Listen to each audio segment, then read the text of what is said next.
In this tutorial, I'll show you how to show the bookmarks bar on the DuckDuckGo web browser. By the end of this video, you'll have the bookmarks bar visible, so your saved sites are always one click away. First, open the DuckDuckGo browser. If it's on your desktop or dock, click to launch it. You'll see the main browser window with the addresses bar at the top.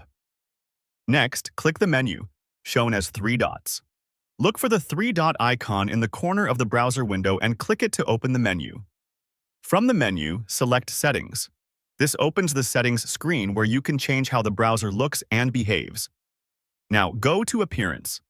Click Appearance to open the visual and layout options. This is where you control what shows around the address bar and tabs. On the Appearance page, find the option labeled Show Bookmarks Bar. Scroll if needed and pause when you see Show Bookmarks Bar. Finally, turn it on. Click the switch so it moves to the ON position. As soon as you turn it on, the bookmarks bar appears directly below the address bar. There's no save button needed. Your change applies immediately. If you don't see it at first glance, look just under the address field. The row for your bookmarks will now be visible. You can always come back to this same setting to turn it off later if you prefer a cleaner view. At this point, your DuckDuckGo browser is displaying the bookmarks bar, and it's ready for quick access to your saved websites.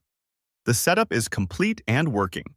For more step-by-step tutorials like this, subscribe and check out the other guides available on the channel.